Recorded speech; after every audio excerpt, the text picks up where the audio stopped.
বউ আপন নাকি আপনার পরিবার আপন, এটা বুঝবেন কিভাবে জানেন? আপনার স্ত্রীকে যে কষ্টটা আপনি দেন তার 1 ভাগ কষ্ট শুধু পরিবারের মানুষদের দিয়ে দেখেন, তাহলে বুঝতে পারবেন পরিবারের মানুষের কাছে আপনি কতটা খারাপ হয়ে যান।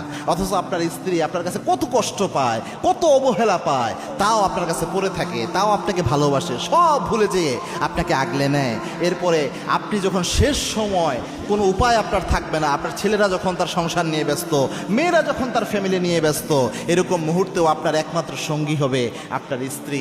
আপনার সবগুলো কাজ করে দিবে।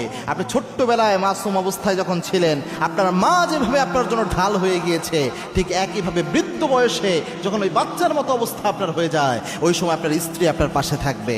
এই জন্য স্ত্রীর উপর কখনো জুলুম করা যায় না। আল্লাহর হাবিব বলেছেন এই জন্যে খেয়ারুকুম লিনিসাইকুম, তোমাদের মধ্যে ওই পুরুষ আল্লাহর কাছে সেরা হয়ে যায় যেই পুরুষ তার স্ত্রীর কাছে সেরা হয়। এই কথা বলে আল্লাহর হাবিব বলতেন আমি আমার স্ত্রীর কাছে সেরা। আবার আল্লাহর হাবিব এটাও বলেছেন যেই নারী তার স্বামীর কাছে সেরা, ওই নারী আল্লাহর কাছে সেরা।